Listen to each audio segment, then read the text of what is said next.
Good day, Orteans. Your lecturer for today is Professor Allan Santos, top 5 in the March 2012 Criminology's licensure examination. Don't forget to subscribe and press the bell button to receive the latest updates. Take it away, Allan. Number 11. Okay. So number 11, guys, a special precaution, okay, qualification for undercover agent.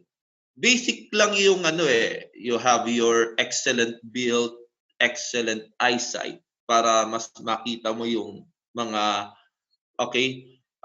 bagay kahit medyo malayo because of your good eyesight and record mo. Excellent looks, hindi naman yon na basic qualification. Pero yung special qualification, dapat meron kang excellent memory. Excellent memory. No? So para even though wala kang pagkakataon na i-record, isulat sa notes mo yung mga information is natatandaan mo. Kasi baka pag sinulat mo, ma-burnout ka, makita ka. So by just observing, okay, natatandaan mo yung mga information yan. So the answer is letter D or Delta. Okay. Number 12. So discrete observation of places, person, vehicles for the purpose of obtaining information concerning the identities or activities of the suspect. Okay? So, discuss na natin yan. That is the definition, okay, of surveillance. Letter D. It's not espionage, it's not tailing, and hindi siya close surveillance. The answer, or close observation. The answer is Delta, surveillance. Okay. 13 na tayo, guys. Okay? A kind of gathering of information whereby a subject is being followed. Okay. So, the question is specific. So, your answer should be specific too. Hindi, kanina, ang definition is general, kaya surveillance. So, nakalagay dyan, okay, the subject is being followed, sinusundan siya. Okay? So the answer is tailing. Ngayon guys, na-discuss ko na kanina yung close tail and loose tail. So I want to touch on the term na rough shadowing as yung pangatlong types of tailing. Bakit mahalaga yung maintindihan ito? When you say about rough shadowing, okay, ito is special type of surveillance in which the subject may be aware that he or she is being followed. So kasi di ba ang close tail or loose tail, ito mga type of surveillance na hindi alam ng subject na sinusundan siya. Pero sa rough shadowing, the subject may be aware that he or she is being followed. Okay. So, but the answer for this one and number 13 is letter, okay, C, tailing, Charlie. Okay. So, number 14 tayo, another term for tailing. Okay. So, not impersonating, the answer is shadowing, Delta. The answer is shadowing. Okay guys, no? Number 15, the use of an equipment or tool to listen and record discreetly conversation of other people. Guys, itong number 15 is all about the threats. Not threats to communication security. Okay? Threats to communication security. Meron tayong tatlong threats to communication security, the bugging, the wiretapping, and the eavesdropping. So, kapag sinabi mo na equipment or tool, no, the use of equipment or tool to listen or to record discreetly, that is bugging. Okay? If you watch the movie yung Taken by Liam Neeson, Kung napapansin nyo sa part ng movie kung saan meron siyang kinwelyuhan siya ng isang leader ng organized crime at naglagay siya ng listening device, audio listening device sa jacket niya para marinig niya yung conversation ng dalawang tao na nag-uusap, dalawang leader na nag-uusap. So that is bugging. Hindi ito tapping or wiretapping. Wiretapping is punishable under Republic Act 4200. Okay. So, at tandaan nyo, no, kapag sinabing wiretapping, it is the by cutting the lines of or getting the communication of two persons conversing through telephone. Okay? You cut the line, you're the third party, and then meron kang, because of that, nag-wiretap ka, mapapakinggan mo yung pag-uusap ng dalawang tao. So, when you analyze this, ang bugging is, napapakinggan mo yung dalawang taong nag-uusap ng magkaharap o malapitan. While in wiretapping, yung dalawang tao, because they are using telephone, malayo sila sa isa't isa. They are distant from each other. So one of the difference yan. Okay. I want to add on, guys, that in Republic Act 4200, yung paggamit ng wiretap conversation ay hindi pinapayagan ng batas. Okay? Pero hindi ito absolute. May mga cases na pinapayagan, no? If there is a court order, okay? No, nag-apply for court order, ginrant ng court because yung kanyang wiretapping operation is against sa mga crimes na to.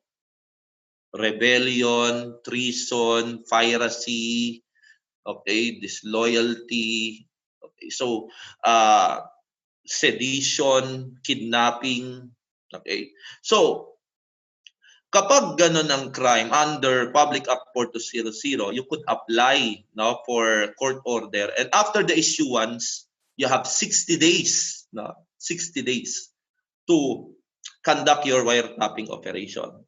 So, and number 15, the answer is dubbing. Pero I almost forget eavesdropping. Okay, when you say about eavesdropping, yung pangatlo, it is unauthorized listening. Okay. Nakikinig ka, pero akala nila hindi ka nakikinig, pero nakikinig ka. Diyan tayo magaling, di ba?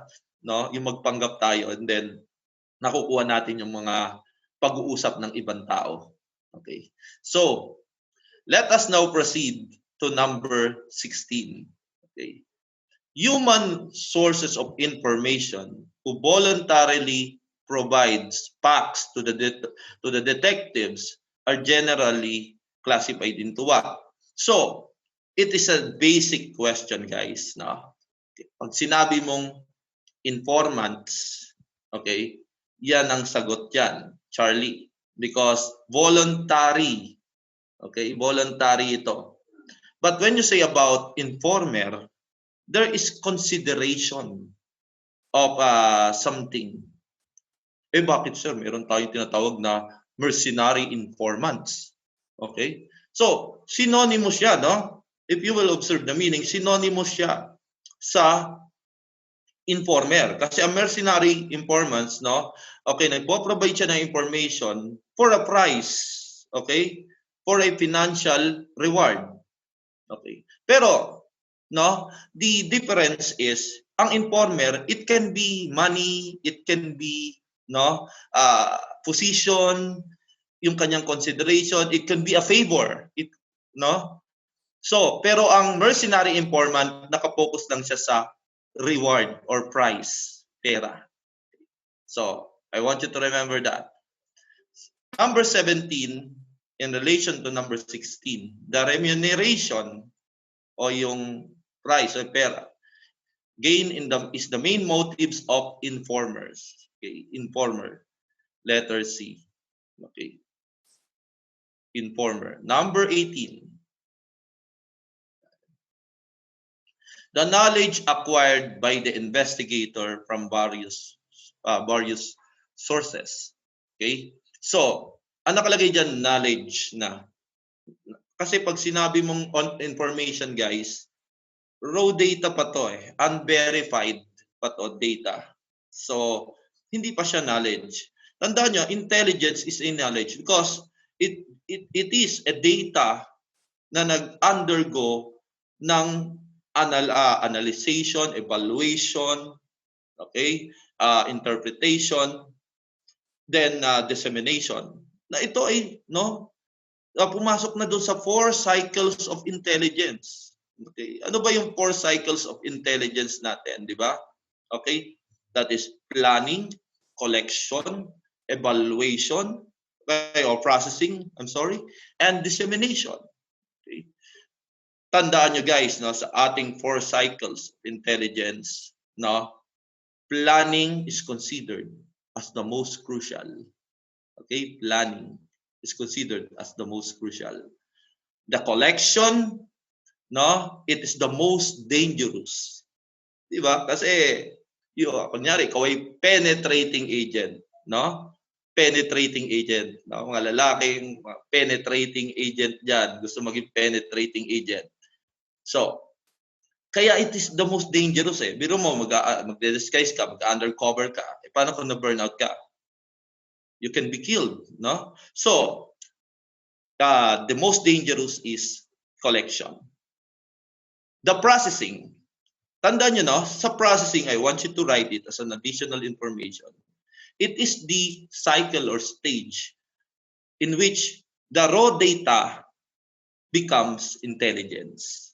Okay, dito sa stage na to na yung information o yung data ay magiging intelligence. Okay. So, it is considered yung processing is considered as the most tedious. Okay? Nakakapagod. Okay? So, kasi mag-record ka, mag-evaluate ka, mag-interpret ka. Okay? So, that is processing. And the last cycle of intelligence is dissemination. Dissemination is the most critical. Okay? So, I want you to remember that those are the 4 cycles of intelligence. 19 na tayo. A clandestine operation in police parlance means, okay, ano ang sa mga police, pag sinabi mong clandestine operation, ano ito? Okay? The answer is covert intelligence. Okay? Alpha. So, kasi kung covert intelligence, ito yung pagkuha ng mga information na hindi mo na kailangan gumamit ng mga covert operation kasi openly mo siya makukuha at almost lahat ng tao ay may access doon. Okay? So, mas madali siyang makuha. Okay? I want you to take note of that. Meron tayo kasing sa intelligence, we have 2 sources of information. Yung tinatawag nating open source at yung mga covert natin sources or closed source. Okay, tandaan nyo, okay, sa open source 99% ng information ay galing sa open source. Okay, if you remember your criminal investigation, di ba? Meron tayo doon, yung one of the tools of criminal investigation, yung information gathered by the investigator. Through what? Ganun din ang open sources. Nakukuha, okay, ang information sa pamamagitan ng public records, private records, modus operandi file. And sa ngayon, sa mga social media, sa television, nakukuha din ng mga information na ito. But when you say about covert, okay, sources or closed source, 1% lang, okay, 1% lang ng information na nakukuha sa covert. Okay, ito yung pag sinabi mong covert source, ito yung paggamit ng covert operation, okay, na like for example, mga iba't ibang uri ng trade crops. So, ano yung trade crafts, guys? Baka mamaya hindi nyo pa alam kung what is a trade crafts. Trade crafts is a method and technique, no? Okay, to gather information through the use of covert operation, no, and advanced technology. That is tradecraft. Ano mga example ng tradecrafts? Yan na, surveillance, undercover, casing operation, yung mga threats sa ating communication security like debugging, wiretapping, okay? Yung no, other like tactical interrogation, no?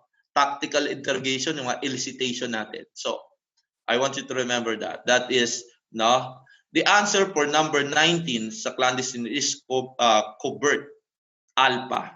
So, I want you to remember. Number 20 na tayo. Okay?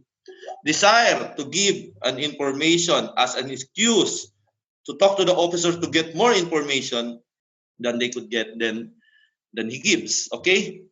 So, the answer for this is no, double crosser informants. Okay, double crosser informants. Okay. So, hindi siya self-aggrandizing because when you say about self-aggrandizing, you want to become the center of the attention. Okay? So, the center of attention. Okay? So, not false informant. Mercenary informants is all about the no, the person who gives information for rewards or money. Okay? So, I want you to remember that. If you want to learn more from him, take our Road to 1 Million challenge. If this channel hits 1 million subscribers, we will release the rest of his lectures. Or you can watch the rest of his lectures now by enrolling in Ortea Criminology Review. Just message us on our Facebook account for more details. See you soon, Orteans!